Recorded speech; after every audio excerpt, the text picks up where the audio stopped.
সবাইকে নতুন আর একটু ভিডিওতে শুভেচ্ছা জানাচ্ছি। আজকের এই ভিডিওতে আমরা দেখব যে HTML ফর্ম কিভাবে তৈরি করে।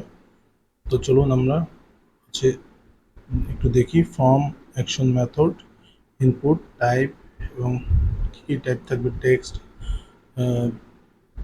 Email, password, checkbox, radio, text area, select option এবং সাবমিট বাটন। তো চলুন আমরা স্ক্রিনে চলে যাই, এইসব জিনিস আমরা দেখব সরাসরি। তো প্রথমে আমরা যেটা ফর্ম দুই ধরনের ফর্ম হয়, একটা হচ্ছে গেট মেথড, একটা পোস্ট মেথড। আমরা যে কোনো মেথড দিয়ে ফর্ম বানাতে পারি, আমাদের যেটা সুবিধা। গেট মেথড এবং পোস্ট মেথড কখন আমরা তৈরি করব সেগুলি হচ্ছে আমরা পরবর্তী ভিডিওগুলিতে আলোচনা করব, যখন হচ্ছে আমরা ডাইনামিক হচ্ছে কোনো টিউটোরিয়াল করব তখন হচ্ছে আমরা দেখাবো। আপাতত আমরা পোস্ট মেথড, ফর্মের ক্ষেত্রে সাধারণত পোস্ট মেথডই বেশিরভাগ ইউজ হয়, তো আমরা পোস্ট মেথড নিয়েই কাজ করব। তো ফর্মের দুইটা অ্যাট্রিবিউট থাকে, একটা অ্যাকশন। অ্যাকশন মানে হচ্ছে আমি এই ফর্মটা সাবমিট হওয়ার পরে কোথায় পাঠাইতে চাচ্ছি সেটা, আর মেথড কি মেথডে যাবে সেই মেথডটা। এটা হচ্ছে ফর্মের প্রথমেই যেটা হচ্ছে আমাদের ইনপুট। ইনপুট ফিল্ডের অনেকগুলি টাইপ থাকে, যেমন বাটন থাকতে পারে, চেকবক্স থাকতে পারে, colour, date time, date decimal, email, file, ঠিক আছে, hidden, number, password, radio, checkbox, এরকম অনেকগুলি থাকতে পারে, ঠিক আছে, টেলিফোন। তো আমরা শুরুতেই যেইটা নিয়ে কথা বলবো সেটা হচ্ছে টেক্সট। তো এই টেক্সটের এই ফর্মের হচ্ছে টাইপ থাকে, নেম থাকে। নেম মানে হচ্ছে আমি কোন নামে এই ইনপুট ভ্যালুটা পাস করতে যাচ্ছি, এবং যে কোনো একটা আইডি আমরা দিতে পারি, নাও দিতে পারি, কোনো সমস্যা নেই। তো ইনপুট টেক্সট হলে কি হয় আমরা চলুন দেখি।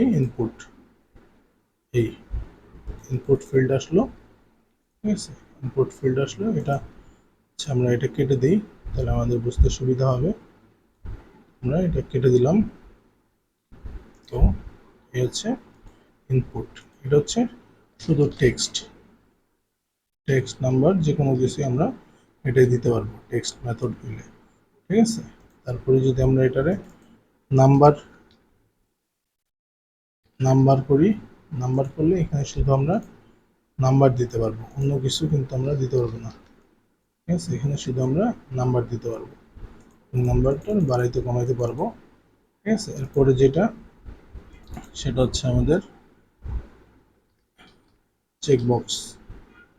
চেকবক্স হইলে আমাদের ইনপুট ফিল্ডটা হয়ে যাবে এরকম চেকবক্স, ঠিক আছে। এরপরে যদি আমরা এটারে রেডিও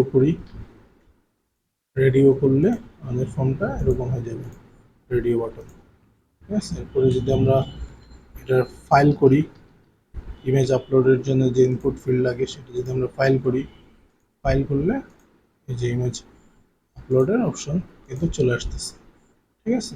তো এরকম হচ্ছে আমরা অনেক, এবং এটা যদি পাসওয়ার্ড করি, ঠিক আছে, পাসওয়ার্ড করলে দেখুন এখানে যদি আমি পাসওয়ার্ড লিখে হিডেন থাকতেছে, এরকম অনেকগুলি টাইপ আছে। এরপরে যা আমরা যেটা করতে পারি সেটা হচ্ছে টেক্সট এরিয়াটা যদি আমরা দেখি, টেক্সট এরিয়াটা কীরকম হয়, এটা এরকম টেক্সট এরিয়া, অনেক বড় টেক্সট লেখার জন্য। এবং টেক্সট এরিয়ার ক্ষেত্রে আমরা রোজও ডিক্লেয়ার করে দিতে পারি। রোজ হচ্ছে 5 দিলাম, তো দেখুন বড় হয়ে গেল। যদি আমরা কলস দিই 10, কলামও বড় হয়ে যাবে, এই যে 10। হ্যাঁ, যদি আমরা কলাম 50 দিই, এটা বড় হয়ে গেল। এরপরে হচ্ছে আমরা দেখব হচ্ছে সিলেক্টের ভেতরে আমরা দিলাম অপশন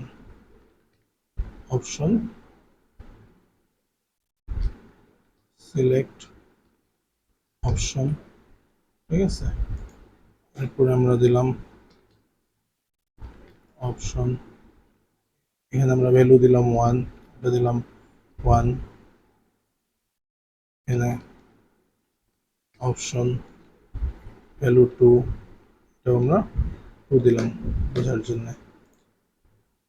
এই হচ্ছে সিলেক্ট, দেখুন যে সিলেক্ট অপশন 1 2, যেটা সিলেক্ট করবো সেটা আসবে, ঠিক আছে। এরপরে আমরা যেটা হচ্ছে করতে পারি, সাবমিট বাটন করতে পারি, বাটন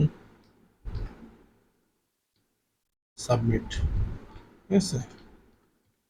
সাবমিট, এটা হচ্ছে ভিতরে পড়ে গেছে, এটা বাইরে হচ্ছে বাইরে।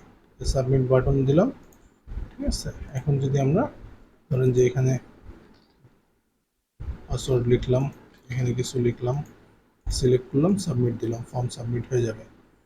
তো এইভাবে হচ্ছে আমরা ফর্ম তৈরি করতে পারি, ফর্ম, ঠিক আছে। তো ফর্মের প্রত্যেকটা টাইপ আমরা দেখলাম। আশা করি ফর্মগুলি আপনারা খুব সহজেই করতে পারবেন এবং পরবর্তী ভিডিওগুলিতে আমরা দেখব ফর্ম দিয়ে কীভাবে আস্তে আস্তে ডাইনামিক, যখন আমরা পিএইচপি ভিডিও বানাবো তখন আমরা দেখব যে কীভাবে ডাইনামিক্যালি ফর্ম সাবমিট করে, ফর্ম থেকে ডাটাবেজে ইনসার্ট করে, এইসব জিনিস আমরা পরবর্তীতে দেখব। আশা করি আমাদের সাথেই থাকবেন এবং আমাদের চ্যানেলটি সাবস্ক্রাইব করবেন। সবাইকে ধন্যবাদ।